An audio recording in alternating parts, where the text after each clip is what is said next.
Hello दोस्तों, कैसे हो आप सब लोग। स्वागत है आप सभी का अपने इस प्यारे से चैनल पर। तो आज हम करेंगे मिरेकल सीरीज के 21st डे की शुरुआत। क्या है मिरेकल सीरीज? तो क्लास 12th की जो आपकी फिजिक्स है उसका एंटायर सिलेबस कवर करने वाले हैं हम जस्ट 60 दिनों के अंदर। हमने 18 दिनों के अंदर हमारी सेकेंड बुक ऑलरेडी खत्म कर दी है और अब हम पीछे पड़े हुए हैं फर्स्ट बुक के। तो आज का हमारा जो टॉपिक होगा उसमें हम कॉन्सेप्ट ऑफ इलेक्ट्रिक फील्ड के बारे में पढ़ेंगे and it is one of the most important video of this series. फिर उसके बाद में हम इलेक्ट्रिक डायपोल के बारे में पढ़ेंगे और फिर डायपोल की वजह से उसके एक्सिस पर, उसके इक्वेटर पर फील्ड की वैल्यू कितनी होती है उसकी डेरिवेशन करेंगे, उसके रिजल्ट्स हम देखेंगे, ठीक है ना।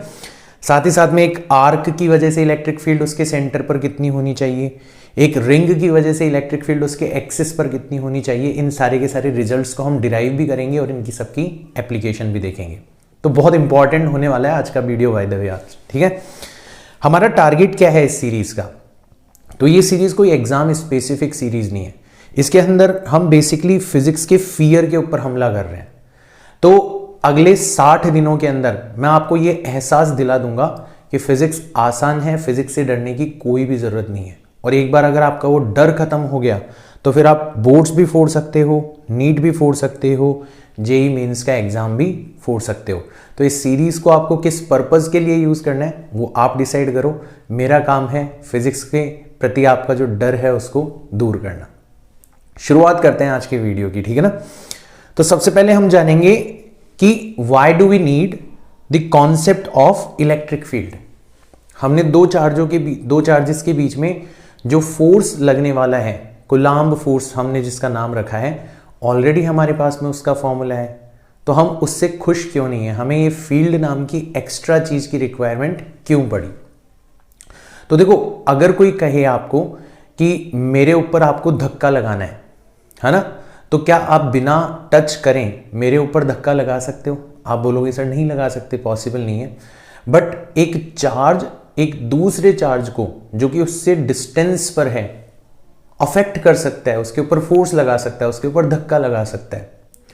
तो ये थोड़ा बहुत हमारे लिए सरप्राइजिंग था जब हमने एक ऐसे फोर्स को वर्क करते हुए देखा जिसमें दो एंटिटीज एक दूसरे के ऊपर फोर्स लगा रही है और एक दूसरे के कांटेक्ट में भी नहीं आ रही। तो हमें एक फील्ड नाम की क्वांटिटी इमेजिन करनी पड़ी।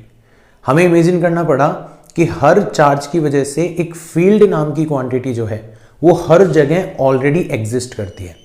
और जब कोई दूसरा चार्ज उस फील्ड के अंदर एंटर करता है तो उन दोनों चार्जेस की फील्ड्स जो है वो आपस में इंटरेक्ट करती है और फिर हमारा इलेक्ट्रोस्टैटिक फोर्स जो है वो प्रोड्यूस होता है।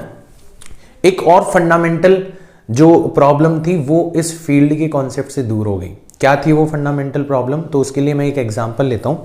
मान लो आपका ये चार्ज है Q1 और ये चार्ज है Q2 और इन दोनों के बीच में डिस्टेंस है लेट्स से 3 मीटर, है ना। और Q1 जो है वो Q2 के ऊपर लगभग 10 न्यूटन का फोर्स लगा रहा है ना। अब अचानक से Q1 क्या करता है, Q2 की तरफ 1 मीटर बढ़ जाता है, मतलब Q2 के और 1 मीटर पास आ जाता है।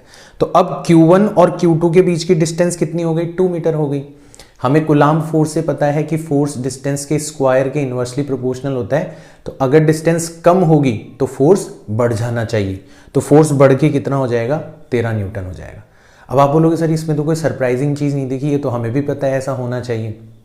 लेकिन आपने दिमाग नहीं लगाया कि ये जो Q1 चार्ज है ये 1 मीटर और पास आ चुका है।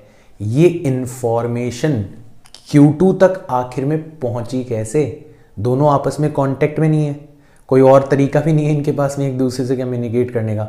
फिर Q2 को कैसे पता चल गया कि यार Q1 जो है वो मेरे 1 मीटर और पास आ चुका है और क्यों Q2 के ऊपर जो लगने वाला फोर्स है वो उसी के प्रोपोर्शन में इंक्रीज हो जाता है। तो हमारे सामने ये एक फंडामेंटल क्वेश्चन था जिसका आंसर हम ढूंढ रहे थे कि how does this information, which information that distance has been reduced, force should increase, distance घट चुकी है, फोर्स बढ़ जाना चाहिए, ये जो इंफॉर्मेशन है ये Q2 तक किस तरीके से पहुंची, हम इसका जवाब ढूंढ रहे थे। तो हमें फिर महसूस हुआ कि यार कोई ना कोई चीज़ तो है जो कि दिख नहीं रही बट हर समय हर प्लेस हर पॉइंट के ऊपर एग्जिस्ट करती है ड्यू टू ईच चार्ज, और उसी चीज को नाम दिया गया field, right. So our answer is through field. तो अब से आप इसको as a rule of thumb use कर सकते हो कि जहां कहीं भी एक ऐसा फोर्स होगा जिसमें दो एंटिटीज एक दूसरे को टच करें बिना एक दूसरे को अफेक्ट कर रही होंगी, वहां पर हम फील्ड की बात जरूर करेंगे। जैसे इलेक्ट्रोस्टैटिक फोर्स के केस में हमने करा। अगर हम नेक्स्ट कुछ डेज के बाद में जब मैग्नेटिक फोर्स के बारे में बात करेंगे तो दो मैग्नेट्स भी एक दूसरे को बिना टच करे ही अफेक्ट करती है, तो वहां पर हम मैग्नेटिक फील्ड के बारे में बात करेंगे। अब ग्रेविटेशन को ले लो, ग्रेविटेशन के अंदर भी दो ऑब्जेक्ट एक दूसरे को बिना टच करें अफेक्ट करते हैं, तो वहां पर हम ग्रेविटेशनल फील्ड की बात करते हैं। तो अब आपको चीजें कनेक्ट होती हुई नजर आ रही होगी। अब आपको फील्ड का रियल फील जो है वो आ रहा होगा कि हाँ यार फील्ड नाम की चीज जो है वो जरूरी क्यों है। सो अब हम टेक्निकली नहीं, जो हमें समझ में आया है उस तरीके से डिफाइन करते हैं कि field is impact of a charge which is present everywhere. अब कोई चीज हर जगह प्रेजेंट होती है ना भाई, फील्ड का मतलब क्या होता है, एरिया। तो कोई चीज पूरे के पूरे एरिया के अंदर, पूरे के पूरे स्पेस के अंदर फैली हुई है, प्रेजेंट है, तो हमने उसका नाम ही क्या रख दिया, फील्ड रख दिया। फील्ड जो इंग्लिश टर्म है, हमने उसी से मिलती जुलती मीनिंग हमें नजर आ रही थी, तो उसका नाम भी हमने क्या रख दिया, फील्ड रख दिया।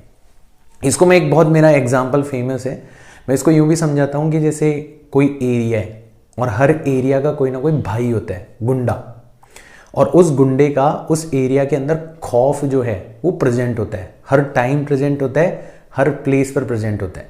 बट आप डे टू डे लाइफ में जाओगे उस एरिया के अंदर तो आपको लगेगा नहीं कि यहाँ पे कोई भाई भी है और उसका खौफ भी है ना, नॉर्मल जिंदगी चलती हुई दिखाई देगी।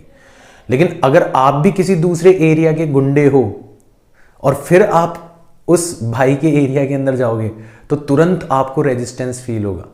आप अपनी गुंडागिर्दी अगर किसी दूसरे गुंडे के एरिया में जाके दिखाना चाहोगे तो तुरंत आपको डिशुम डिशुम लड़ाई के लिए तैयार रहना पड़ेगा। तो सिमिलरली एक चार्ज जो है उसका अपना एक एरिया होता है, मतलब वैसे तो इनफाइनाइट एरिया होता है, हर प्लेस पर उसका खौफ मतलब उसकी फील्ड प्रेजेंट होती है।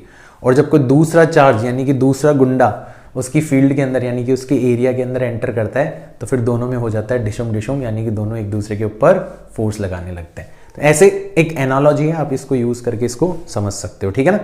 तो field is something which is present everywhere, which is present every time due to a charge. Although we can not see it but we will have to imagine it, क्योंकि ये हमारे बहुत काम की है, ये हमारे बहुत काम की, हमारी बहुत सारे जो सवाल थे उनका जवाब ये देती है, तो हमें इसको इमेजिन करना पड़ा। अब सवाल ये आता है कि चलो सर ठीक है, हमने फील्ड इमेजिन कर ली, फील्ड नाम की क्वांटिटी हमारे लिए काफ़ी हेल्पफुल भी है, लेकिन हमने देखा कि कोई चार्ज जो है उसके आसपास वाला जो एरिया है वहाँ तो फील्ड ज़्यादा स्ट्रांग होती है। सिमिलरली कोई गुंडा जो है उसके जस्ट आसपास वाले घरों में जाओगे तो खौफ ज़्यादा होगा, उसकी कॉलोनी में जाओगे खौफ ज़्यादा होगा, फिर जैसे जैसे दूसरी कॉलोनी तीसरी कॉलोनी में जाओगे तो उसका खौफ जो है वो कम होता चला जाता है। तो क्या हम फील्ड को मेज़र कर सकते हैं, क्या हम फील्ड को एग्जैक्टली किसी नंबर से रिप्रेजेंट कर सकते हैं? तो हमने इसका भी एक तरीका ढूंढ निकाला, हमने फील्ड को डिफाइन किया, क्वांटिटेटिवली डिफाइन किया ताकि हम उसको मेजर कर सकें, कंपेयर कर सकें, राइट। सो सवाल आया, how can we measure field due to a charge. एक चार्ज की वजह से जो फील्ड होगी किसी पर्टिकुलर प्लेस के ऊपर उसको हम मेजर कैसे करेंगे। तो ऑब्वियसली फील्ड तो हमें दिखेगी नहीं, और हमें फील्ड का पता भी तब चलेगा जब कोई दूसरा चार्ज तुम ले जाके वहां पर रखोगे और उसके ऊपर फोर्स लगने लगेगा। तो क्यों ना इस फोर्स की मदद लेके ही फील्ड को डिफाइन किया जाए, है ना। तो हमने ऐसा ही किया। तो ये हमारा स्टेप नंबर 1 है। हम क्या करते हैं, एक पॉजिटिव टेस्ट चार्ज उस पॉइंट पर रख देते हैं जहां पर हमने फील्ड को मेजर करना है। तो जिस पॉइंट पर हम फील्ड को मेजर करना चाहते हैं ना, उस पॉइंट पर हम हमारी तरफ से एक पॉजिटिव टेस्ट चार्ज रख देते हैं, ठीक है। अब जैसे हम पॉजिटिव टेस्ट चार्ज रखेंगे तो उसके ऊपर फोर्स लगने लगेगा, तो हम उस फोर्स को मेजर कर लेते हैं and we divide it by test charge itself. और जो हमने फोर्स मेजर किया है उसको हम उसी टेस्ट चार्ज से डिवाइड कर देते हैं ताकि जो काम हमने किया है वो इफेक्ट जो है नेग्लिजिबल हो जाए। भाई हमने टेस्ट चार्ज हमारी तरफ से रखा है, तो हमने हमारी तरफ से टेस्ट चार्ज रखा, उसने फोर्स प्रोड्यूस करवाया, हमने फोर्स मेजर किया, अब टेस्ट चार्ज का काम खत्म हो गया तो उसको वापस से क्या कर दो, डिवाइड कर दो, ठीक है ना। तो हमारी जो इलेक्ट्रिक फील्ड है, अब हमारे पास में तरीका आ गया कि उसको हम कैसे डिफाइन कर सकते हैं। We will put a test charge at that point where we want to measure the electric field and we will measure force experienced by the test charge and we will divide it by the test charge itself। एक example लो, मान लो ये आपका एक point charge है Q और आप इससे R distance पर एक पॉइंट है, इस पॉइंट पर आप इलेक्ट्रिक फील्ड मेजर करना चाहते हो। तो स्टेप नंबर 1, आप एक पॉजिटिव टेस्ट चार्ज लाओगे और उसको कहां पर रख दोगे, इस पॉइंट पे रख दोगे। अब आप इस चार्ज के ऊपर लगने वाला फोर्स मेजर कर लोगे। फॉर्मूला हमारे पास में ऑलरेडी है, K टाइम्स पहला चार्ज दूसरा charge divided by R square. Field को हमने डिफाइन किया था कैसे, फोर्स और divided by test charge itself. तो अगर हम K Q not upon R square को Q नॉट से डिवाइड करेंगे, Q नॉट से Q नॉट कैंसिल हो जाएगा और हमारी फील्ड की वैल्यू आ जाएगी K times Q upon R square. तो एक चार्ज Q की वजह से डिस्टेंस R पर इलेक्ट्रिक फील्ड की जो वैल्यू होती है वो K times Q upon R square होती है। तो आपके पास में अब एक फॉर्मूला आ चुका है, आप किसी भी पॉइंट चार्ज की वजह से किसी भी डिस्टेंस पर कोई भी पॉइंट पर इलेक्ट्रिक फील्ड की वैल्यू आसानी से निकाल सकते हो, ठीक है। अब हम बात करते हैं डायरेक्शन ऑफ फील्ड की, क्योंकि इलेक्ट्रिक फील्ड जो है वो एक वेक्टर क्वांटिटी है। तो डायरेक्शन के बारे में हम जब बात करेंगे तो हमें ये फैक्ट ध्यान में रखना होगा कि जो टेस्ट चार्ज हमने रखा है वो हमेशा पॉजिटिव है। तो अब उसके ऊपर जो लगने वाला फोर्स है वो अट्रैक्टिव होगा या रिपल्सिव होगा, ये पूरी की पूरी बात किसके ऊपर डिपेंड करेगी, उस चार्ज के ऊपर जिसकी वजह से हम इलेक्ट्रिक फील्ड निकालना चाहते हैं। So as we know that Q not is always positive, so direction will only depend on Q, जिसकी वजह से हम फील्ड निकालना चाहते हैं। और बड़ा सिंपल सा रूल हमारे पास में आ गया कि अगर Q खुद भी पॉजिटिव है, टेस्ट चार्ज भी हमने पॉजिटिव रखा है, तो फोर्स रिपल्सिव होगा, यानी कि electric field radially outward direction में होगी। और अगर Q नेगेटिव है, टेस्ट चार्ज हमने पॉजिटिव रखा है, तो फोर्स अट्रैक्टिव होगा और फील्ड क्योंकि फोर्स से ही हमने निकाली है तो रेडियली इनवर्ड डायरेक्शन में हो जाएगी। तो सब कुछ किसके ऊपर डिपेंड कर रहा है, उस चार्ज के ऊपर जो कि फील्ड प्रोड्यूस कर रहा है, राइट। तो अगर Q पॉजिटिव है तो फील्ड रेडियली आउटवर्ड डायरेक्शन में हो जाएगी, और Q नेगेटिव है तो फील्ड रेडियली इनवर्ड डायरेक्शन में हो जाएगी। ये पॉजिटिव चार्ज है, कोई पूछे बताओ इस पॉइंट पर इलेक्ट्रिक फील्ड किधर होगी, रेडियली आउटवर्ड डायरेक्शन में। इधर पूछे रेडियली आउटवर्ड डायरेक्शन, इधर पूछे रेडियली आउटवर्ड डायरेक्शन, इधर पूछे रेडियली आउटवर्ड डायरेक्शन। और ये नेगेटिव चार्ज है, कोई पूछे यहां पर फील्ड किधर होगी, तो रेडियली इनवर्ड डायरेक्शन। यहां किधर होगी, रेडियली इनवर्ड डायरेक्शन। रेडियली का मतलब होता है टुवर्ड्स द चार्ज, इनवर्ड्स का मतलब है टुवर्ड्स द चार्ज, और आउटवर्ड्स का मतलब है अवे फ्रॉम द चार्ज, ठीक है। लेकिन जो शुरुआत है वो हमेशा चार्ज से होगी, तो ये चीज आपको ध्यान में रखनी है, ठीक है। फिर अपन इलेक्ट्रिक फील्ड की एसआई यूनिट के बारे में बात करें तो हमने फोर्स को चार्ज से डिवाइड किया है, मतलब न्यूटन पर कूलम। तो अभी तो हमने इसको इस तरीके से डिफाइन किया है, फोर्स को चार्ज से डिवाइड करके। हम जब नेक्स्ट चैप्टर के अंदर पढ़ेंगे इलेक्ट्रिक फील्ड के बारे में, तो वहां पर हम वोल्टेज को डिस्टेंस से डिवाइड करके इलेक्ट्रिक फील्ड को डिफाइन करेंगे। तो इसकी एक और एसआई यूनिट होती है जिसमें इसको लिखा जाता है वोल्ट पर मीटर। दोनों आपको ध्यान में रखनी है ना, दोनों के अंदर आपको कंफ्यूज नहीं होना। और जब आपको एसआई यूनिट पता है तो आप डायमेंशनल फॉर्मूला भी निकाल सकते हो। तो न्यूटन का डायमेंशनल फॉर्मूला हो जाएगा m1 L1 T-2, और कूलम का डायमेंशनल फॉर्मूला होता है एम्पियर इंटू टाइम, तो A-1 T-1। तो ओवरऑल इसका डायमेंशनल फॉर्मूला आप आसानी से निकाल सकते हो, ठीक है ना, अगर कोई पूछे तो निकाल सकते हो। तो ये हमारी डायरेक्शन ऑफ फील्ड। तो अब हमें फील्ड के बारे में सब कुछ पता पड़ गया, फील्ड क्या होती है पता पड़ गया, क्यों ज़रूरत पड़ी पता पड़ गया, एक पॉइंट चार्ज की वजह से किसी डिस्टेंस पर फील्ड कितनी होगी पता पड़ गया, और उसकी डायरेक्शन कैसी होगी वो हमें पता पड़ गया। क्या चाहिए इससे ज़्यादा। अब देखो हम इतनी सी इंफॉर्मेशन की बेसिस पे कितने बड़े बड़े प्रॉब्लम्स को सॉल्व कर सकते हैं। चलो मान लो आपसे क्वेश्चन पूछा जाए कि आपको इलेक्ट्रिक फील्ड फाइंड आउट करनी है due to given system of charge at point O, ठीक है। तो दो क्वेश्चन अपन लेते हैं, तो दोनों को अपन सॉल्व करने की कोशिश करते हैं। तो सबसे पहले पहला क्वेश्चन लेते हैं, ठीक है। तो देखो यहां पर एक चार्ज रखा हुआ है Q, और यहाँ पर एक चार्ज रखा हुआ है -2q, और ये एक इक्विलैटरल ट्रायंगल है जिसकी हर साइड कितनी है, a है ना। और आपको इस पॉइंट पर इलेक्ट्रिक फील्ड फाइंड आउट करनी है।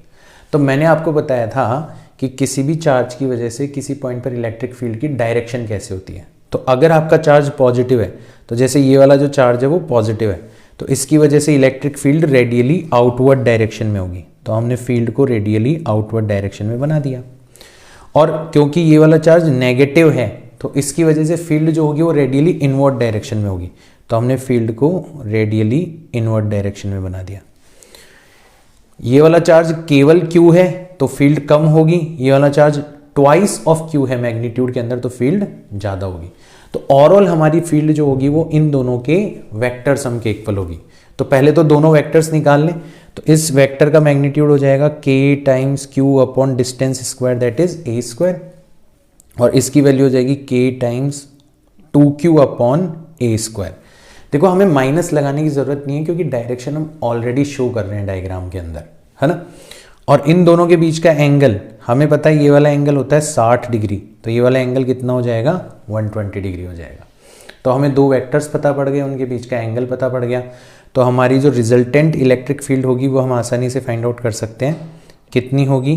तो हमें वेक्टर वाला फॉर्मूला यहाँ पर यूज़ करना है, ठीक है।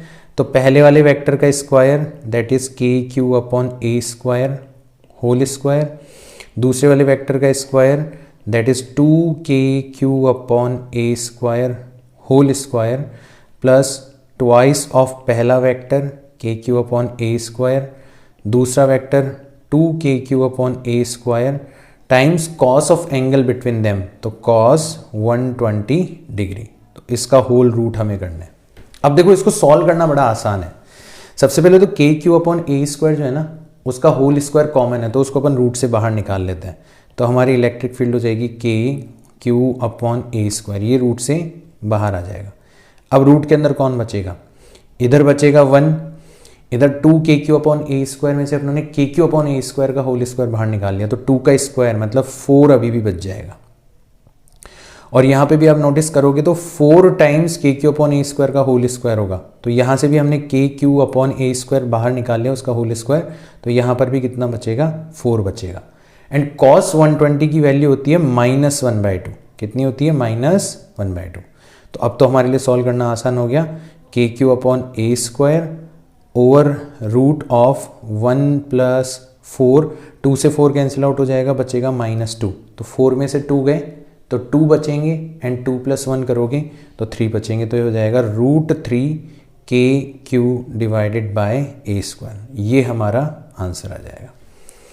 तो ये जो सवाल है ये इलेक्ट्रिक फील्ड का सवाल ना हो कि वेक्टर का सवाल हो गया बेसिकली, क्योंकि इलेक्ट्रिक फील्ड निकालना तो बड़ा छोटा सा काम था इसके अंदर, मेन काम तो था उन दोनों वेक्टर्स का सम करना, ठीक है। कैलकुलेशंस एक बार चेक कर लेना, हो सकता है मुझसे कोई गलती हो जाए, ठीक है। अब अपन बात करते हैं हमारे सेकेंड क्वेश्चन में। तो सेकेंड क्वेश्चन में क्या है कि ये हमें एक पॉजिटिव चार्ज दे रखा है, ये हमें एक नेगेटिव चार्ज दे रखा है, ये हमें एक पॉजिटिव चार्ज दे रखा है और ये हमें एक नेगेटिव चार्ज दे रखा है, और हमें सेंटर पॉइंट जो है उस पर इलेक्ट्रिक फील्ड फाइंड आउट करनी है। अब यहाँ पर मैं चारों चार्जेस की वजह से अलग अलग फील्ड निकाल के उनका वेक्टर सम करने की बजाय एक दूसरा तरीका आपको सिखाता हूँ, है ना। तो देखो ये जो +3Q चार्ज है ना, इसको मैं ऐसे लिखूंगा +Q एंड +2Q। तो इससे मेरे को फ़ायदा क्या होगा, इससे मेरे को ये फ़ायदा होगा कि ये वाला चार्ज और ये वाला चार्ज एक दूसरे के आमने सामने है। पॉइंट O के रेस्पेक्ट में देखें तो ये एक दूसरे के आमने सामने है, तो पॉइंट O पर ये दोनों चार्जेस जो इलेक्ट्रिक फील्ड प्रोड्यूस करेंगे वो एक दूसरे के इक्वल एंड अपोजिट होगी, तो ये एक दूसरे को क्या कर जाएंगे, कैंसिल आउट कर जाएंगे। तो ये वाला चार्ज और ये वाला चार्ज आपस में एक दूसरे को कैंसिल आउट कर जाएंगे। सिमिलरली ये जो -4Q चार्ज है इसको मैं लिख सकता हूँ -2Q एंड -2Q। तो ये वाला -2Q चार्ज और ये वाला -2Q चार्ज ये भी आपस में एक दूसरे को क्या कर जाएंगे, कैंसिल आउट कर जाएंगे। तो अब कुल मिला के हमारा कुछ सिचुएशन ऐसी रह जाएगी कि इधर 0 चार्ज होगा, इधर 0 चार्ज होगा, इधर केवल और केवल +2Q चार्ज होगा, और इधर केवल और केवल -2Q चार्ज होगा। अब फील्ड निकालना हमारे लिए बड़ा आसान हो गया। हमें पता है कि ये पॉजिटिव चार्ज है तो इसकी वजह से जो फील्ड होगी वो रेडियली आउटवर्ड डायरेक्शन में होगी, तो वो रेडियली आउटवर्ड डायरेक्शन में होगी, ठीक है। और क्योंकि ये नेगेटिव चार्ज है तो इसकी वजह से फील्ड जो है वो रेडियली इनवर्ड डायरेक्शन में होगी, तो हमने रेडियली इनवर्ड डायरेक्शन में फील्ड बना दी। और इन दोनों के बीच का एंगल जो होगा वो 90 डिग्री होगा। और दोनों फील्ड कितनी होगी वो तो हमें पता ही है। देखो ये डिस्टेंस a है, तो जो डायगोनल होगा वो कितना हो जाएगा, √2a हो जाएगा, और डायगोनल का आधा हो जाएगा a डिवाइडेड बाय √2, तो ये डिस्टेंस भी कितनी हो जाएगी, a डिवाइडेड बाय √2। ये सारी की सारी चीजें ज्योमेट्री के रिजल्ट से हमें पता होने चाहिए, ये रिजल्ट सारे के सारे, ठीक है ना। तो अब देखो हमारी फील्ड कितनी हो जाएगी, तो फील्ड हो जाएगी k टाइम्स चार्ज कितना है 2q divided by distance square, तो a बाई √2 का स्क्वायर करेंगे तो a स्क्वायर तो रह जाएगा नीचे, √2 का स्क्वायर मतलब 2 चला जाएगा ऊपर, ठीक है। और जो दूसरी वाली फील्ड होगी वो भी कितनी होगी, k टाइम्स उसका मैग्नीट्यूड, साइन लगाने की जरूरत नहीं है, वही a स्क्वायर टाइम्स 2 हो जाएगी, ठीक है। और क्योंकि ये दोनों एक दूसरे के परपेंडिकुलर हैं, क्योंकि ये दोनों एक दूसरे के परपेंडिकुलर हैं, तो अगर दो सिमिलर वेक्टर एक दूसरे के परपेंडिकुलर होते हैं तो उनका रिजल्टेंट होता है √2 टाइम्स ईच वेक्टर। तो हमारी जो नेट इलेक्ट्रिक फील्ड होगी वो कितनी हो जाएगी, √2 टाइम्स ईच वेक्टर। तो ईच वेक्टर कितना है, 4 times KQ upon a square. थोड़ा सुंदर तरीके से लिख दो, 4√2 KQ अपॉन a स्क्वायर। तो एक अलग तरीका बता रहा हूं मैं आपको, जो कि थोड़ा सा स्मार्ट मेथड है। आपको इस तरीके से क्वेश्चन को करना मैंने सिखाया है, और जो हमारा पहले वाले क्वेश्चन में हमने तरीका यूज किया था कि हर चार्ज की वजह से फील्ड निकाली थी और फिर वेक्टर सम किया था, उस तरीके से भी आपको इस क्वेश्चन को करना है। भाई वेरीफाई तो करोगे ना कि सर ने जो नया तरीका बताया है वो सही आंसर दे भी रहा है या नहीं दे रहा, ठीक है ना। तो एक बार वेरीफाई करना और कैलकुलेशन आप चेक कर लेना, ठीक है ना। अगर कैलकुलेशन में मेरे से कुछ गलती हुई है तो कमेंट्स के अंदर मुझे बता देना, मैं दोबारा से वेरीफाई कर लूँगा, ठीक है। अदरवाइज कंसेप्ट जो है हमें सीखने हैं वो ज़्यादा इंपॉर्टेंट है। तो समझ में आया, हम आमने सामने रखे हुए चार्जेस को कैंसिल आउट कर सकते हैं with respect to the point जिसके ऊपर हमें इलेक्ट्रिक फील्ड निकालनी है। तो हमारा काम जो है वो आसान हो जाता है। अब हमें 4 बार इलेक्ट्रिक फील्ड निकाल के 4 वेक्टर्स का सम करने की ज़रूरत नहीं है, हमें केवल 2 ही इलेक्ट्रिक फील्ड निकालनी पड़ी और उनका वेक्टर सम करना हमारे लिए बहुत ही आसान हो गया।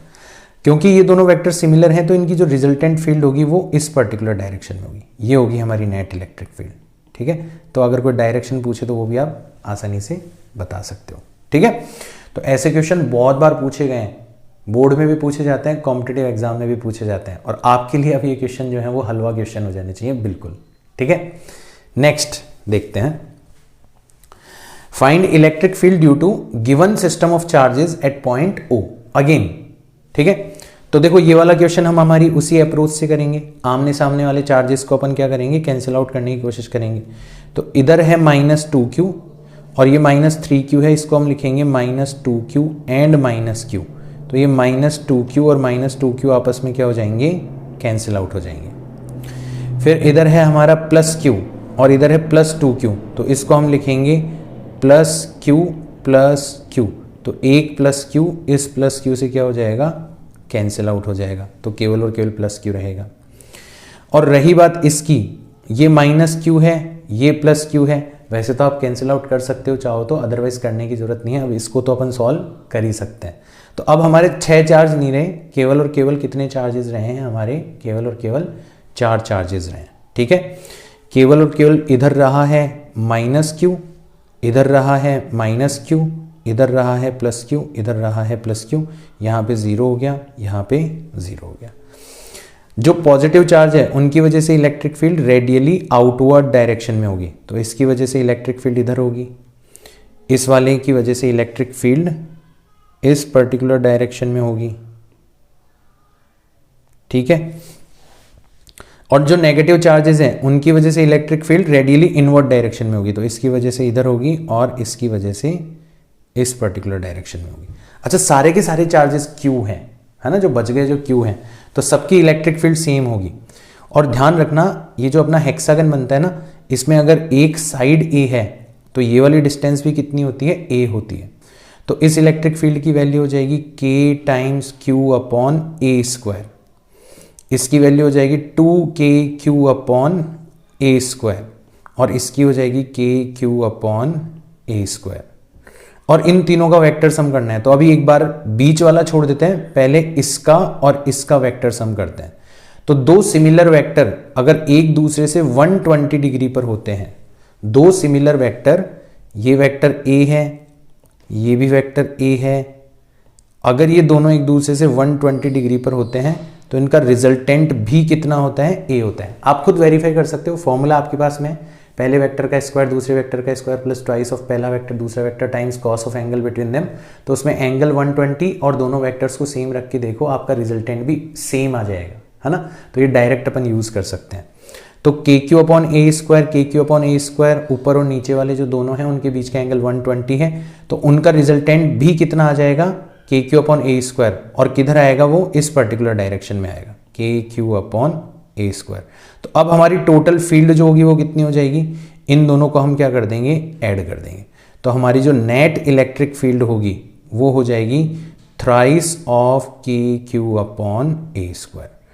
तो ऐसे क्वेश्चन जो है ना, अब आपके लिए मतलब भूखे बन जाओ ऐसे क्वेश्चन के। जहां कहीं ऐसा क्वेश्चन दिखाई दे, अपने दोस्तों को चैलेंज दे दो कि मुझे बहुत सारे चार्ज दे दे और उसकी वजह से इलेक्ट्रिक फील्ड में निकाल के बता दूंगा। भूखे बन जाओ ऐसे क्वेश्चन के, क्योंकि अब आपके पास में एक पावरफुल मेथड आ चुका है ना।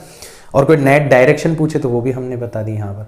तो वेक्टर्स की ज़्यादा है ये क्वेश्चन, है ना, वेक्टर के रिजल्ट जो है वो ज़्यादा काम आ रहे हैं। एक लास्ट क्वेश्चन देखते हैं इलेक्ट्रिक फील्ड निकालने के ऊपर। अब की बार हमें इस पॉइंट पर निकालनी है इन चार्जेस की वजह से। तो हमने x = 1 पर चार्ज रख रखा है, 2 पर नेगेटिव चार्ज रख रखा है, 3 पर पॉजिटिव, 4 पर नेगेटिव, फिर 5 पर पॉजिटिव, 6 पर नेगेटिव, इस तरीके से इनफाइनाइट तक हमने चार्जेस रखे हुए हैं। तो हमारी इलेक्ट्रिक फील्ड कैसे होगी, ऊपर।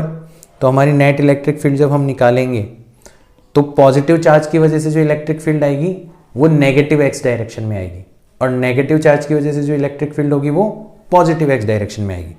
अगर इसकी वजह से इलेक्ट्रिक फील्ड निकालोगे, इस पॉजिटिव चार्ज की वजह से इलेक्ट्रिक फील्ड निकालोगे, इधर आएगी रेडियली आउटवर्ड, और इस नेगेटिव चार्ज की वजह से इलेक्ट्रिक फील्ड निकालोगे वो रेडियली इनवर्ड डायरेक्शन में आएगी, है ना।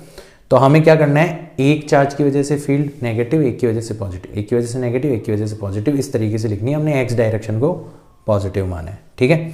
तो हमारी नेट इलेक्ट्रिक फील्ड आ जाएगी kq/a², सॉरी a नहीं, डिस्टेंस कितनी है हमारी 1², फिर नेगेटिव kq/2², फिर पॉजिटिव kq/3², है ना, फिर नेगेटिव kq/4²। थोड़ा सा इस क्वेश्चन को मॉडिफाई करो, क्योंकि आप इस सीरीज को सम नहीं कर पाओगे, तो मैं थोड़ा सा इस क्वेश्चन को मॉडिफाई कर रहा हूं, ठीक है। तो हमारा जो ये नेगेटिव चार्ज है, फिर जो पॉजिटिव चार्ज रखा हुआ है वो 4 पर रखा हुआ है, फिर अगला 8 पर रखा हुआ है, मतलब 2 के मल्टीपल्स में रखे हुए हैं। तो हमारी इलेक्ट्रिक फील्ड अब अपन लिखते हैं, नेट इलेक्ट्रिक फील्ड जो होगी वो कितनी होगी।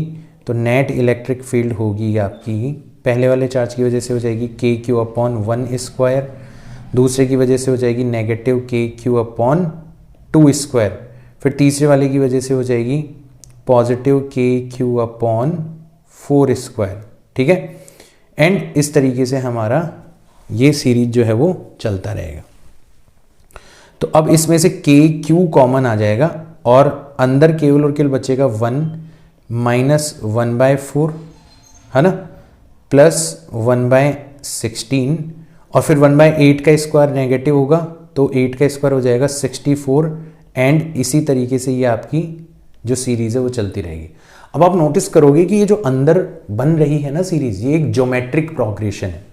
इसकी फर्स्ट टर्म कितनी है 1, और इसका जो कॉमन रेशियो है वो है -1/4। आप खुद देखो, सीरीज में कहीं भी बैठ जाओ, अगला नंबर अगर आपको पाना है तो आप -1/4 से मल्टीप्लाई कर दो। 1 से अगला नंबर पाना है, -1/4 से मल्टीप्लाई करो। अगर -1/4 से अगला नंबर पाना है तो इसको वापस से -1/4 से मल्टीप्लाई करो, तो +1/16 आ जाएगा। फिर अगला पाना है, -1/4 से मल्टीप्लाई करो तो -1/64 आ जाएगा। तो हमारी एक ज्योमेट्रिक प्रोग्रेशन बन रही है, और इसका जो कॉमन रेशियो है वो कितना है -1/4। और ज्योमेट्रिक प्रोग्रेशन के इनफाइनाइट टर्म्स का जो सम होता है वो कितना होता है, a/1 - r। तो a कितना है 1, और 1 -1/4, तो माइनस माइनस प्लस हो जाएगा, 4 + 1 5/4, तो हो जाएगा 4/5। तो इसलिए हमारी जो नेट इलेक्ट्रिक फील्ड होगी वो हो जाएगी K × Q, और ब्रैकेट के अंदर जो सीरीज बन रही थी उसका सम कितना निकल के आया है, 4/5। तो ये हमारा फाइनल आंसर हो जाएगा। तो ये इनोवेटिव क्वेश्चन है, खासकर जो जेई की तैयारी कर रहे हैं उनके लिए इस तरीके के क्वेश्चन बहुत इंपॉर्टेंट है, क्योंकि मैथ से रिलेटेड क्वेश्चन है। हालांकि इसमें इलेक्ट्रिक फील्ड का जो कंसेप्ट है वो केवल और केवल इतना सा यूज हुआ है कि हमने फॉर्मूला यूज किया है कि एक पॉइंट चार्ज की वजह से किसी पॉइंट पर इलेक्ट्रिक फील्ड कितनी होगी, उससे ज्यादा प्योर मैथ्स है। ठीक है, तो ऐसे कुछ क्वेश्चंस आपसे पूछे जा सकते हैं, है ना, डिफरेंट कॉम्पिटिटिव एग्जाम्स के अंदर। आपको घबराना नहीं है, कंसेप्चुअल स्ट्रेंथ जो है ना उसको कभी भी आपको लूज नहीं करना, कभी भी अपने कंसेप्ट से समझौता नहीं करना। मैथ्स, वेक्टर्स वगैरह जिसकी वजह से भी क्वेश्चन मान लो आपसे नहीं हो पा रहे, वो एक अलग बात है, कंसेप्ट्स लेकिन ज़्यादा इंपॉर्टेंट है। ठीक है ना, ये चीज़ आपको ध्यान में रखनी है। चलो, अब ये चीज़ और भी ज़्यादा इंपॉर्टेंट है, थोड़ा सा समझने लायक है। हमने एक सिंगल चार्ज की वजह से इलेक्ट्रिक फील्ड निकाली, लेकिन दुनिया में है ना आइसोलेटेड चार्ज जो है ना वो बहुत रेयरली पाया जाता है।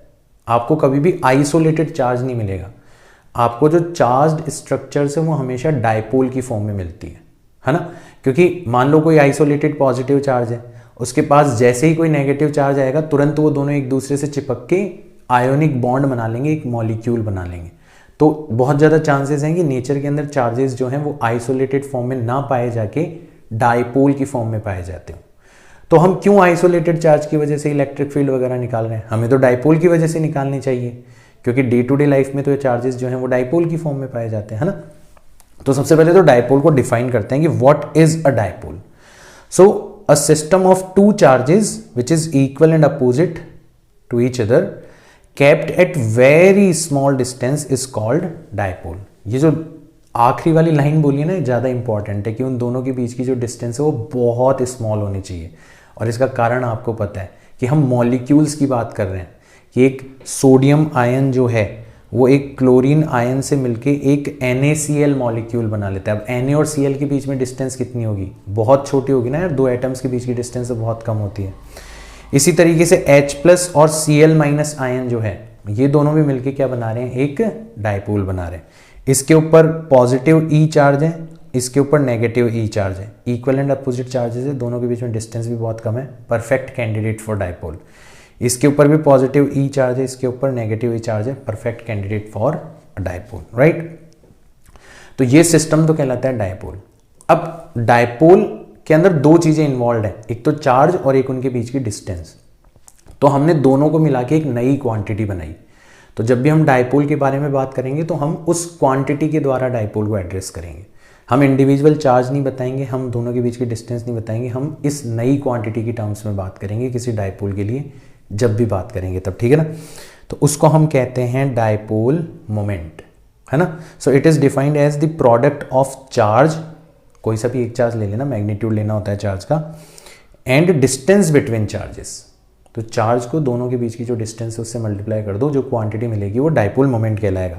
तो जैसे हमारे ये नेगेटिव चार्ज है, ये पॉजिटिव चार्ज है, सेंटर से ये A डिस्टेंस पर इधर, सेंटर से A डिस्टेंस पर इधर, तो टोटल डिस्टेंस कितनी होगी? 2a। तो हमारा डायपोल मोमेंट हो जाएगा 2a मल्टीप्लाइड बाय q।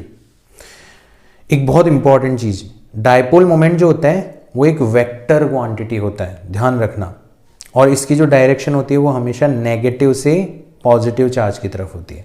तो हमारा डायपोल मोमेंट जो है वो एक वेक्टर क्वांटिटी है और इसकी डायरेक्शन हमेशा नेगेटिव से पॉजिटिव चार्ज की तरफ होती है, ये भी हमें ध्यान रखना है। तो ये डायपोल का इंट्रोडक्शन हो गया, ठीक है। अब अपन बात करते हैं कि डायपोल जो है वो कौन कौन से मॉलिक्यूल्स डायपोल बनाते हैं और कौन कौन से मॉलिक्यूल्स डायपोल नहीं बनाते। तो आपसे पूछा गया है कि which molecule will have zero dipole moment, जो डायपोल की तरह बिहेव ना करे, जिसका डायपोल मोमेंट जीरो।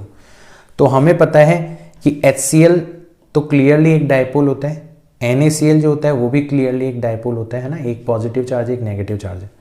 अब H2O और CO2 में हमें थोड़ा सा शक हो गया, क्योंकि इनमें एक पॉजिटिव चार्ज होगा और दो नेगेटिव चार्ज होंगे, या एक नेगेटिव चार्ज होगा और दो पॉजिटिव चार्ज होंगे। तो हमें थोड़ा शक हो गया कि यार डायपोल बनेगा भी या नहीं बनेगा।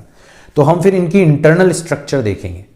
तो इनके इंटरनल स्ट्रक्चर देखेंगे तो हम देखेंगे कि H2O के अंदर क्या होता है, ये आपका ऑक्सीजन मॉलिक्यूल होता है, ठीक है, और इससे दो हाइड्रोजन मॉलिक्यूल्स जो हैं वो इस तरीके से अटैच्ड होते हैं, दो हाइड्रोजन मॉलिक्यूल्स जो हैं वो इस तरीके से अटैच्ड होते हैं, ठीक है।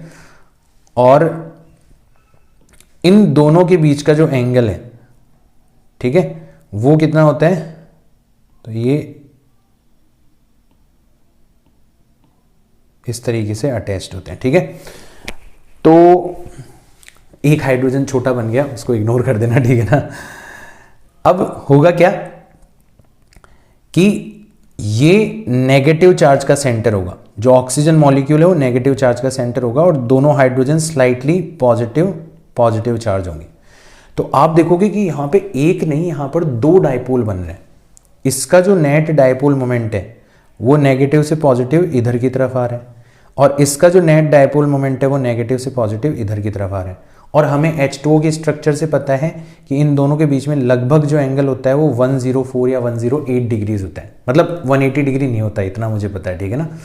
तो ऑब्वियसली इन दोनों वेक्टर्स का जब आप सम करोगे तो आपका नेट डायपोल मोमेंट आपको किसी इस डायरेक्शन के अंदर मिलेगा। तो हमने देखा कि यार इसका नेट डायपोल नॉन जीरो है, H2O मॉलिक्यूल का net dipole moment non zero है, तो इसका भी डायपोल मोमेंट जीरो नहीं होगा। अब बात करते हैं अपन CO2 की। तो CO2 में क्या होता है कि ये आपका एक कार्बन एटम है, ठीक है, और ये दो ऑक्सीजन मॉलिक्यूल से इस तरीके से अटैच रहता है, ठीक है। तो यहां पर एक ऑक्सीजन अपन ने इधर की तरफ बना दिया और एक ऑक्सीजन अपन बना देते हैं इधर की तरफ, तो इस तरीके से ये। और अब की बार इनकी इंटरनल स्ट्रक्चर ऐसी होती है कि ये बिल्कुल लीनियर स्ट्रक्चर बनाते हैं। अब लीनियर स्ट्रक्चर बनाने से क्या होगा, तो ये तो आपका हो गया कार्बन और ये दोनों हो गए आपके ऑक्सीजन, ये पॉजिटिव होता है, ये स्लाइटली नेगेटिव, ये स्लाइटली नेगेटिव। तो इसका डायपोल मोमेंट इधर की तरफ हो गया, इसका डायपोल मोमेंट इधर की तरफ हो गया, दोनों एक दूसरे को कैंसिल आउट कर देंगे, तो नेट डायपोल मोमेंट आपका कितना आ जाएगा, इसका जीरो आ जाएगा। तो अब हमें पता पड़ गया कि यार कार्बन डाइऑक्साइड जो है उसके अंदर भी दो डायपोल्स होते हैं और H2O के अंदर भी दो डायपोल्स होते हैं, बट CO2 का नेट डायपोल मोमेंट जीरो होता है जबकि H2O का नेट डायपोल मोमेंट जीरो नहीं होता। तो ऑप्शन नंबर डी हमारा क्या हो जाना चाहिए, करेक्ट हो जाना चाहिए, ठीक है। ये देखो आपको 3 पॉइंट चार्जेस के बारे में कहा गया है और बोला गया है कि ये इन पॉइंट्स के ऊपर रखे हुए हैं। तो एक बार अपन ड्रॉ कर लेते हैं। तो ये हमारा x एक्सिस हो गया, ठीक है, और ये हमारा y एक्सिस हो गया। अब हमें कहा गया है कि पहला चार्ज कहाँ पर रखा हुआ है, 0,a,0 यहाँ पर, ठीक है। कितना चार्ज है, +q, ठीक है। इस पॉइंट के कोऑर्डिनेट कितने हैं, 0,a,0, मतलब x coordinate 0, z coordinate 0, y coordinate a है। मतलब ये वाली जो डिस्टेंस है ये कितनी है, ये a है। फिर दूसरा वाला चार्ज कहाँ पर रखा हुआ है, 0,0,0 यहाँ पर रखा हुआ है दूसरा वाला चार्ज। और तीसरा वाला चार्ज कहाँ पर रखा हुआ है, a,0,0, यानी कि x कोऑर्डिनेट a और बाकी दोनों कोऑर्डिनेट 0। तो ये जो डिस्टेंस है, ये डिस्टेंस भी कितनी हो गई, a हो गई, और यहाँ पर भी कितना चार्ज रखा हुआ है, +q चार्ज रखा हुआ है। अब हमसे पूछा गया है कि इस सिस्टम का जो नेट डायपोल मोमेंट होगा वो कितना होगा। तो हम पहले भी कर चुके हैं चार्ज को डिवाइड, अभी भी कर लेंगे। हम इस -2q चार्ज को ऐसे डिवाइड कर देंगे, -q इसके साथ और -q इसके साथ। अब यहाँ पर दो डायपोल बनते हुए आपको क्लियरली नजर आ गए होंगे। ये डायपोल मोमेंट इस डायरेक्शन में होगा और ये जो डायपोल मोमेंट होगा ये इस डायरेक्शन में होगा। तो आपका नेट डायपोल मोमेंट इस पर्टिकुलर डायरेक्शन में मिलेगा, मतलब कौन से वाले पॉइंट की तरफ, a,a,0, इस पॉइंट की तरफ पॉइंट आउट करते हुए होगा। इस डायपोल मोमेंट की वैल्यू आएगी charge multiplied by distance between them, इसकी वैल्यू भी आएगी charge multiplied by distance between them. अब यहाँ पे 2a मत लिख देना, पता चले फॉर्मूला रट रखा हो 2a लिख दो, ठीक है ना। डिस्टेंस दोनों चार्जेस के बीच में a है और क्योंकि दोनों इक्वल हैं, एक दूसरे के परपेंडिकुलर हैं, तो आपका नेट डायपोल मोमेंट जो होगा वो √2 टाइम्स ईच वेक्टर हो जाएगा। तो √2 टाइम्स QA हो जाएगा। तो अब हमारे पास में आंसर रेडी है कि हमारा net dipole moment √2 times QA होगा along line joining origin to a,a,0। तो ऑप्शन नंबर सी हमारा करेक्ट हो जाएगा। तो डायग्राम बनाओ, दिमाग को ठंडा रखो, कंसेप्चुअल स्ट्रेंथ बनाए रखो, कंसेप्ट से कभी भी समझौता नहीं करोगे, कोई भी क्वेश्चन ऐसा नहीं होगा जो आपका गलत हो जाए। मजा हो रहेगा आपको फिजिक्स को सॉल्व करने के अंदर। आई होप इस क्लास के दौरान भी आ रहा होगा। ठीक है, चलो अब हम दो इंपॉर्टेंट डेरिवेशंस कर लेते हैं। इनके रिजल्ट्स इंपॉर्टेंट है उन बच्चों के लिए जो कॉम्पिटिटिव एग्जाम की तैयारी कर रहे हैं, और डेरिवेशंस इंपॉर्टेंट है उन बच्चों के लिए जो बोर्ड की तैयारी कर रहे हैं। तो हम लोग बेसिकली फाइंड आउट करना चाहते हैं electric field due to dipole, और सबसे पहले हम उसके एक्सिस पर इलेक्ट्रिक फील्ड फाइंड आउट करना चाहते हैं। सबसे पहला सवाल कि एक्सिस होता क्या है, तो ये नेगेटिव चार्ज ऑफ डायपोल है, ये पॉजिटिव चार्ज ऑफ डायपोल है, ये सेंटर ऑफ डायपोल है, यहाँ से ये डिस्टेंस ए है, ये वाली डिस्टेंस ए है, और इन दोनों को जो ज्वाइन करने वाली लाइन होती है ये कहलाती है एक्सिस। अब हमें ऐसा कहा गया है कि डायपोल के सेंटर से एक्स डिस्टेंस दूरी पर एक पॉइंट है एक्सिस के ऊपर। भाई एक्स डिस्टेंस दूरी पर तो बहुत सारे पॉइंट हो सकते हैं, बट ये एक्सिस पर है। तो इस पॉइंट पर net electric field find out करके बताओ डायपोल की वजह से कितनी होगी। तो हमें नया काम कुछ नहीं करना, हमारा डायपोल दो चार्जेस से मिलकर बना हुआ है, हम दोनों चार्जेस की वजह से इलेक्ट्रिक फील्ड निकालेंगे और उनका वेक्टर सम कर देंगे। ये काम तो हम पहले भी करके आए हैं। तो हम देखेंगे कि पहले पॉजिटिव चार्ज की वजह से इलेक्ट्रिक फील्ड निकालेंगे। तो पॉजिटिव चार्ज से इस पॉइंट की जो डिस्टेंस है वो केवल और केवल x माइनस ए होगी, यानी कि डिस्टेंस कम है। तो इस पॉजिटिव चार्ज की वजह से जो रेडियली आउटवर्ड डायरेक्शन में फील्ड प्रोड्यूस होगी वो थोड़ी सी स्ट्रांग होगी। किसके कंपैरिजन में? इस नेगेटिव चार्ज की वजह से इस पॉइंट पर जनरेट होने वाली फील्ड के कंपैरिजन में। क्यों? क्योंकि इस नेगेटिव चार्ज से इस पॉइंट की जो डिस्टेंस है वो है आपकी x प्लस ए, बहुत ज़्यादा। तो इस नेगेटिव चार्ज की वजह से जो रेडियली इनवर्ड डायरेक्शन में फील्ड प्रोड्यूस होगी वो रेडियली आउटवर्ड डायरेक्शन में जो फील्ड प्रोड्यूस हो रही थी उसके कंपैरिजन में कम होगी। तो अब इन दोनों का वेक्टर सम करना है। आपको पता है ये वाला वेक्टर ज़्यादा है, ये वाला वेक्टर कम है, तो आपकी नेट इलेक्ट्रिक फील्ड ऑब्वियसली किस डायरेक्शन में मिलेगी आपको? रेडियली आउटवर्ड डायरेक्शन, या जो डायपोल मोमेंट की डायरेक्शन है। देखो डायपोल मोमेंट भी तो हमारा इसी डायरेक्शन में, और हमें नेट इलेक्ट्रिक फील्ड भी इसी डायरेक्शन में मिलेगी, है ना। तो हमें ये तो पता पड़ गया कि नेट इलेक्ट्रिक फील्ड इस डायरेक्शन में मिलेगी। अब कितनी मिलेगी वो हम पता करते हैं, ठीक है ना। तो हम क्या करेंगे, दोनों इलेक्ट्रिक फील्ड्स निकालेंगे। तो सबसे पहले हम पॉजिटिव चार्ज की वजह से इलेक्ट्रिक फील्ड निकालते हैं, तो वो हो जाएगी k times charge divided by distance का होल स्क्वायर। और क्योंकि डायपोल मोमेंट की डायरेक्शन में है तो हमने रेफरेंस के लिए P cap vector, P cap का मतलब है डायपोल मोमेंट की डायरेक्शन। और ई नेगेटिव क्यू के बारे में बात करें तो ये हो जाएगा k times charge divided by x plus a whole square. ये तो हो गया मैग्नीट्यूड, मैग्नीट्यूड में साइन वगैरह मत लगाया करो। और डायरेक्शन हो जाएगी minus P cap. Minus P cap का मतलब है डायपोल मोमेंट की डायरेक्शन के अपोजिट। तो आपकी जो नेट इलेक्ट्रिक फील्ड है वो इन दोनों के वेक्टर सम के इक्वल होगी। तो करो, तो k और q तो कॉमन आ जाएगा, पी कैप भी आपका कॉमन आ जाएगा, अंदर बचेगा 1/x माइनस ए होल स्क्वायर और minus 1/x plus a whole square. और जब आप इसको सॉल्व करोगे तो ये हो जाएगा k times q times P cap, और अंदर बच जाएगा x square plus A square plus 2ax minus x square minus a square minus minus plus 2ax divided bye, नीचे दोनों को मल्टीप्लाई करोगे तो x square minus a square का होल स्क्वायर, ऐसा कुछ बचेगा।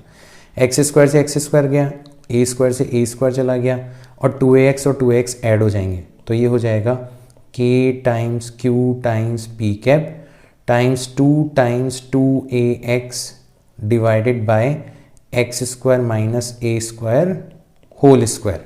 अब देखो यहां पर ये q और ये 2a, इन दोनों को जब मल्टीप्लाई करोगे तो ये बन जाएगा p, है ना। क्या बन जाएगा? p बन जाएगा।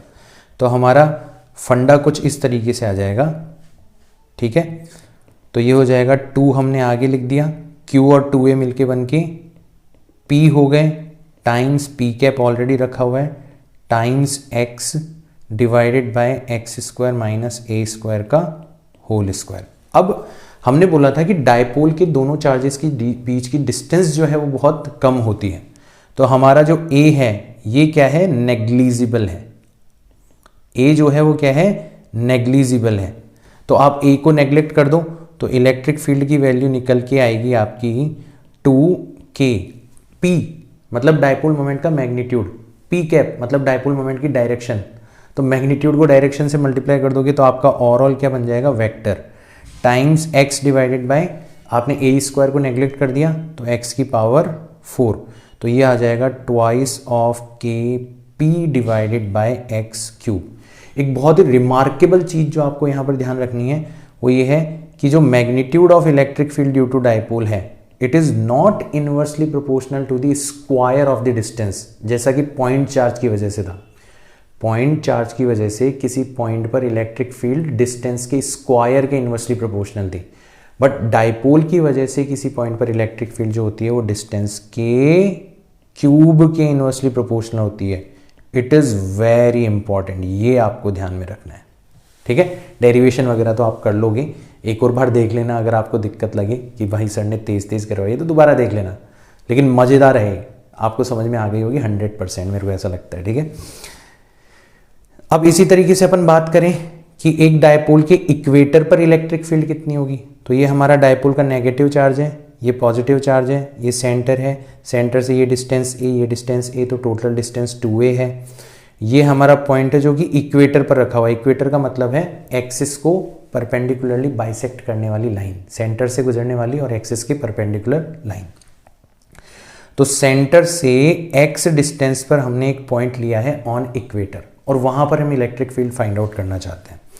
तो क्योंकि हमारा नेगेटिव चार्ज है तो इस पॉइंट पर electric field radially inward direction में होगी, और क्योंकि ये पॉजिटिव चार्ज है तो इस पॉइंट पर electric field radially outward direction में होगी। इलेक्ट्रिक फील्ड का मैग्नीट्यूड सेम होगा, क्योंकि इस चार्ज से इस पॉइंट की डिस्टेंस भी root a square minus a square plus x square है, और इस चार्ज से इस पॉइंट की डिस्टेंस भी root a square plus x square है। पाइथागोरस थ्योरम से आप निकाल सकते हो। तो इसका मैग्नीट्यूड भी ई होगा और इसका मैग्नीट्यूड भी ई होगा। अब देखो नेट इलेक्ट्रिक फील्ड अपन कैसे निकालेंगे, तो अब हमें इन दोनों का वेक्टर सम करना है, इसका और इसका, ये दो अलग अलग वेक्टर दिखाई दे रहे हैं, इनका सम करना है। ये एंगल थीटा है तो ये वाला भी कितना हो जाएगा, थीटा हो जाएगा। सिमिलरली ये एंगल थीटा है तो ये वाला एंगल भी कितना हो जाएगा, थीटा हो जाएगा। तो हम दोनों वेक्टर्स को कंपोनेंट्स में डिवाइड कर सकते हैं, हॉरिजॉन्टल एंड परपेंडिकुलर।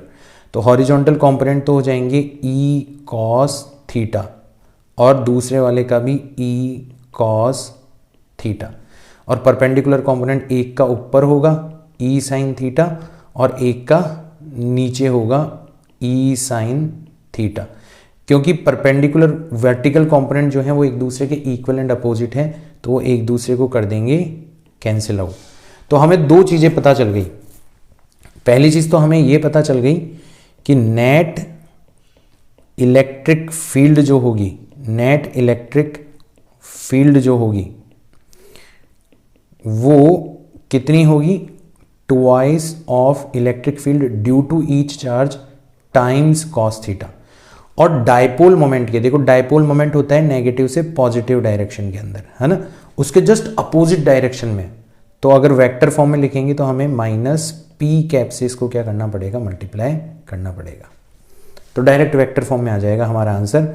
तो अब हमारी जो नेट इलेक्ट्रिक फील्ड आप आसानी से फाइंड आउट कर सकते हैं, ट्वाइस हर चार्ज की वजह से इलेक्ट्रिक फील्ड हो जाएगी k times charge divided by distance का स्क्वायर, मतलब a square x square, root of a square plus x square का होल स्क्वायर करेंगे तो रूट हट जाएगा।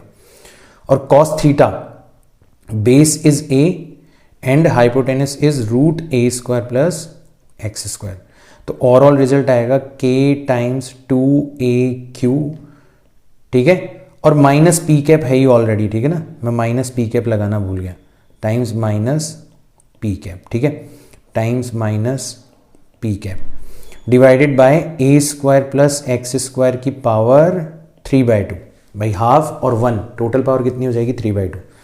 तो नेट इलेक्ट्रिक फील्ड हो जाएगी हमारी 2aq, पी के इक्वल हो जाएगा, P times P cap P vector के इक्वल हो जाएगा, तो माइनस के times P vector divided by A square plus x square power 3/2। और हमने पहले ही कहा था कि ए जो है वो क्या है, नेग्लिजिबल है, क्या है, नेग्लिजिबल है। तो नेग्लेक्ट करोगे जब ए को तो नेट इलेक्ट्रिक फील्ड आ जाएगी आपकी माइनस के times P vector divided by x की पावर 3, एक्स स्क्वायर की पावर 3/2 करोगे, 2 से 2 कैंसिल आउट हो जाएगा, टोटल पावर बचेगी x क्यूब। अब देखो ये डेरिवेशन वगैरह आप कर लोगे, कोई दिक्कत नहीं है। इंपॉर्टेंट ये है कि अगेन हमारी इलेक्ट्रिक फील्ड जो है वो डिस्टेंस के क्यूब के इनवर्सली प्रोपोर्शनल है। साथ ही साथ में नेगेटिव साइन इस बात को इंडिकेट कर रहा है कि it is in opposite direction to the dipole moment. तो डायपोल मोमेंट जिधर भी होगा उसके अपोजिट डायरेक्शन में होगी आपकी electric field due to a dipole. ये चीज आपको ध्यान में रखती है। तो हमने एक्सिस पर भी इलेक्ट्रिक फील्ड निकाल ली और हमने इक्वेटर पर भी निकाल ली। अब अगर कोई हमें इन जनरल किसी भी पॉइंट पर इलेक्ट्रिक फील्ड निकालने के लिए कहे तो वो भी हम निकाल सकते हैं। देखो ये हमारा डायपोल का नेगेटिव चार्ज है, ये पॉजिटिव चार्ज है। अब हमसे कहा गया है कि सेंटर से एक्स डिस्टेंस पर और डायपोल मोमेंट के साथ थीटा एंगल बनाते हुए डायरेक्शन पर आपको क्या निकालनी है, इलेक्ट्रिक फील्ड निकालनी है। तो सेंटर से डायपोल मोमेंट के साथ थीटा एंगल बनाते हुए और एक्स डिस्टेंस पर जो भी पॉइंट होगा वहां पर आपको इलेक्ट्रिक फील्ड निकालनी है। कैसे निकालोगे, ठीक है।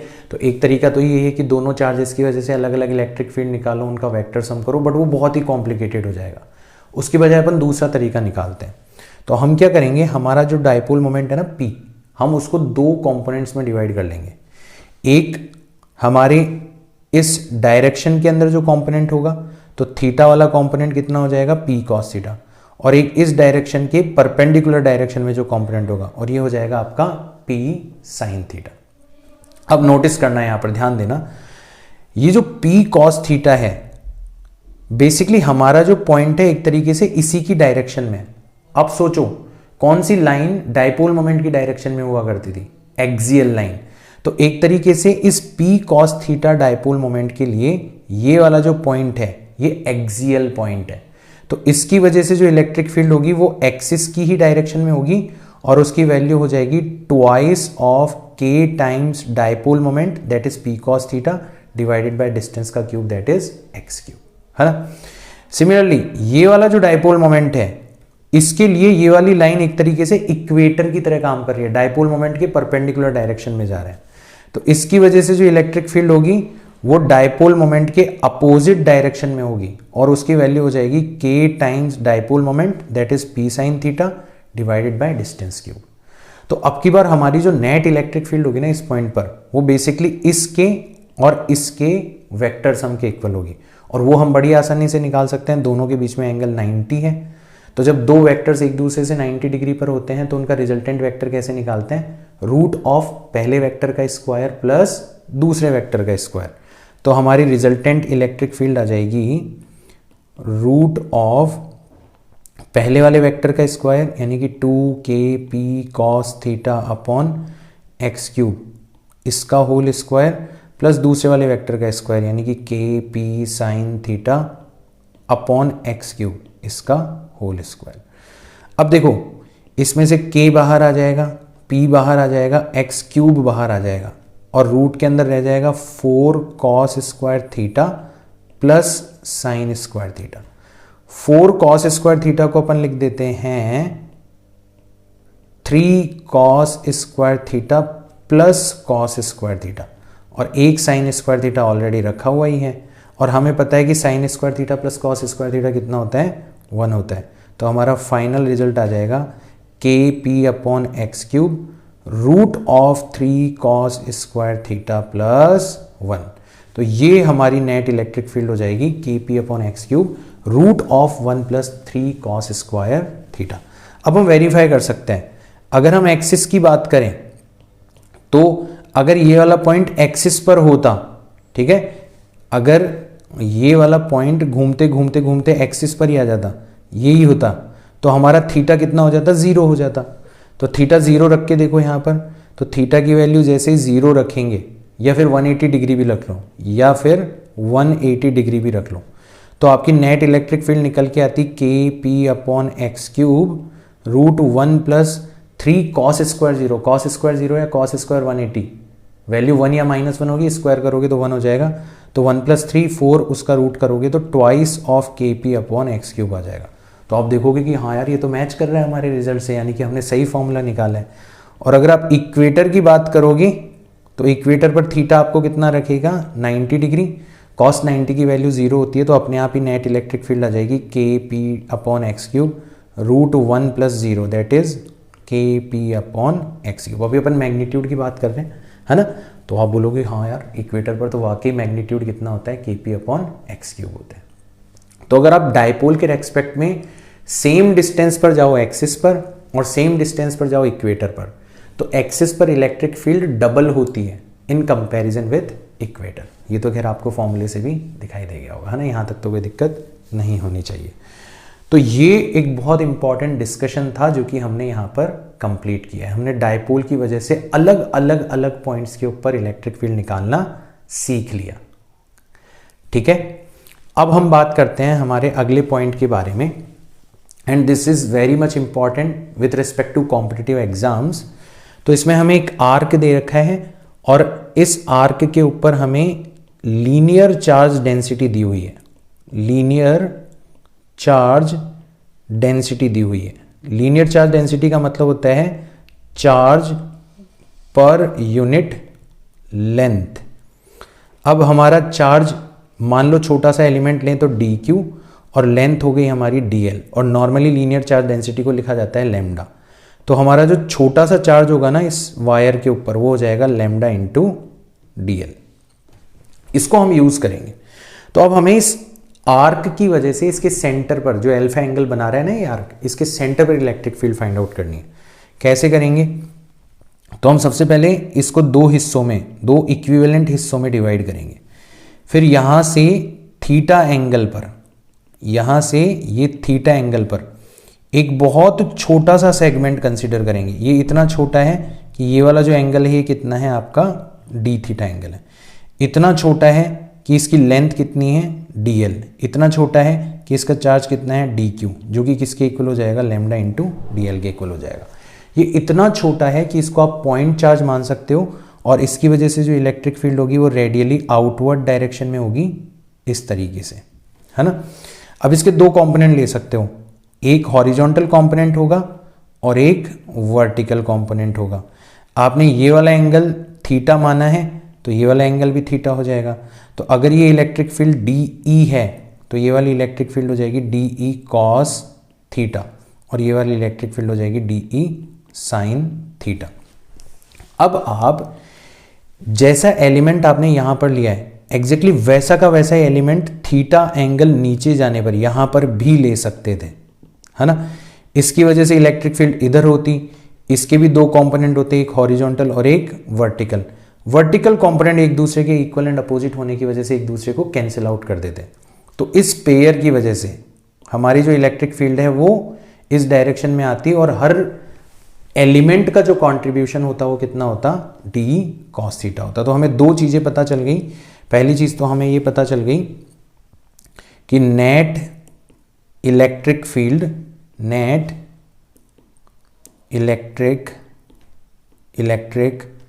field will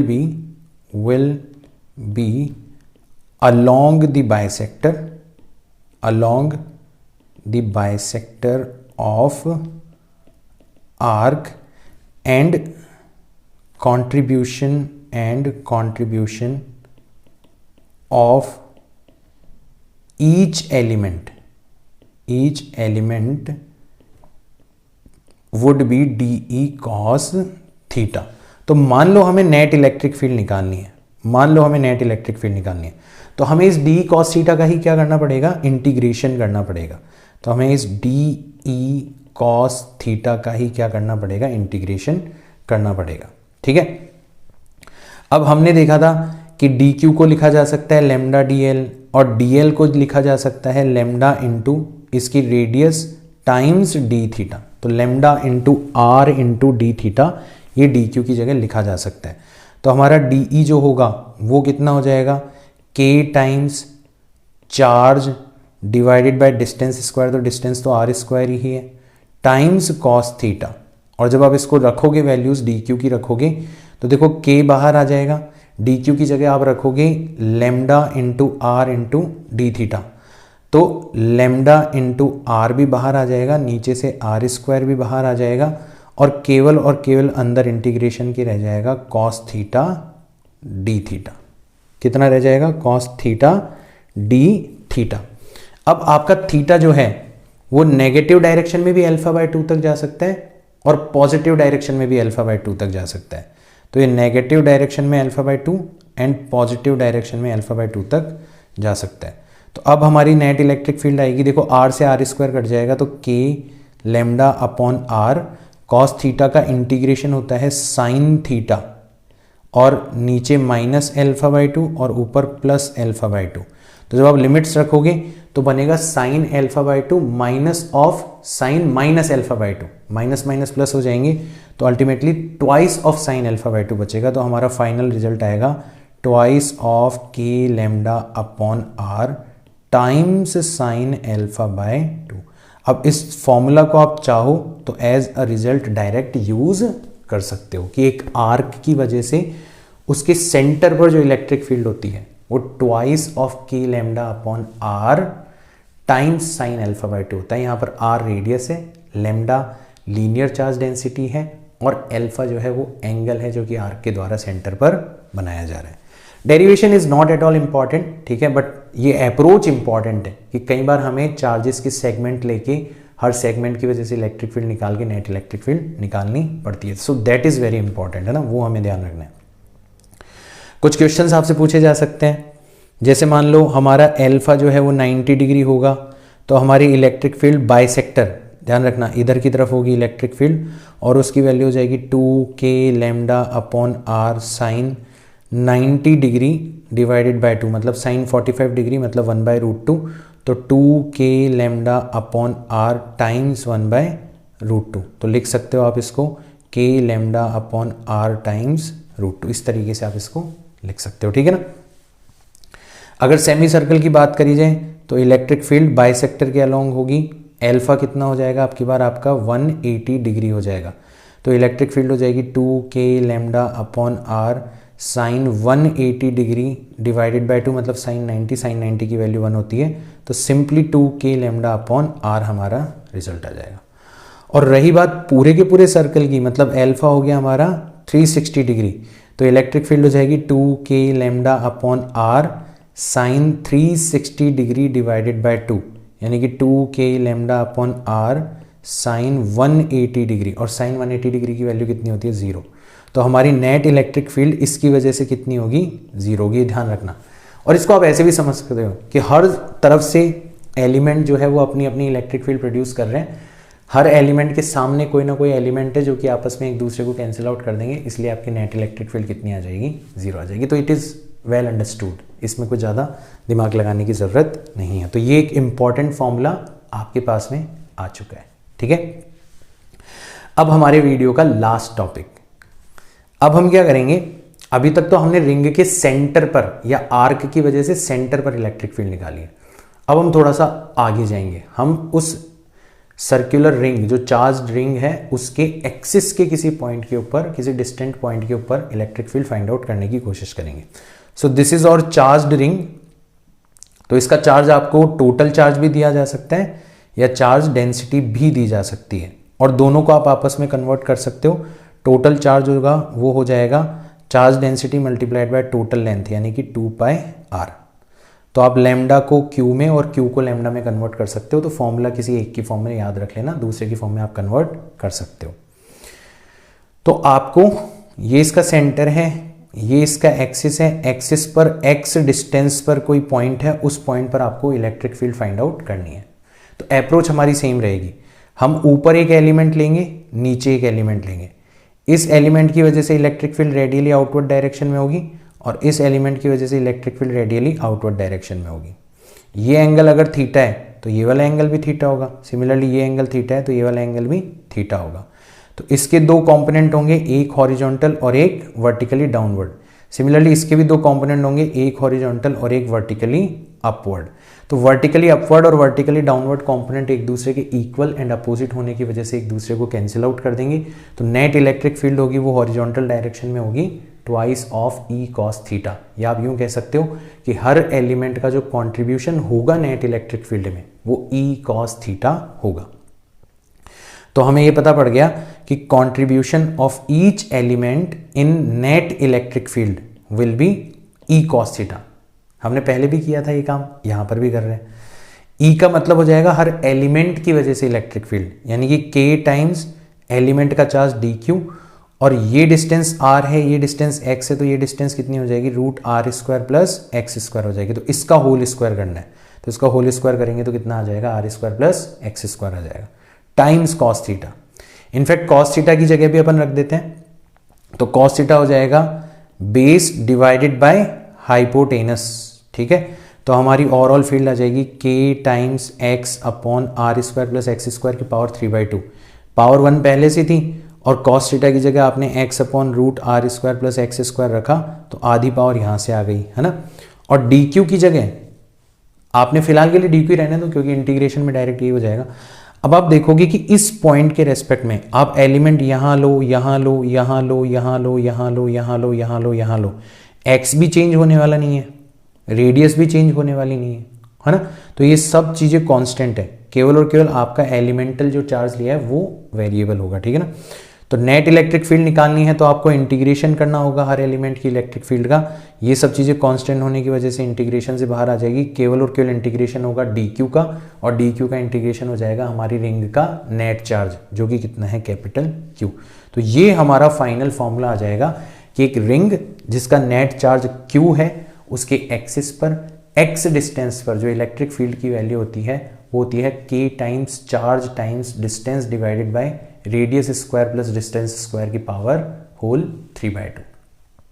ठीक है, इसके कुछ स्पेशल केसेस है जो कि हमारे बहुत काम के हैं। सबसे पहले तो अगर हम x = 0 रख देंगे, यानी कि हम सेंटर की बात कर रहे हैं, हमें ऑलरेडी पता है नेट इलेक्ट्रिक फील्ड 0 होनी चाहिए। देखते हैं हमारा फॉर्मूला भी 0 देगा क्या। तो जैसे हम x 0 रखेंगे, हमारा फॉर्मूला भी हमें कितना देगा, 0 इलेक्ट्रिक फील्ड देगा।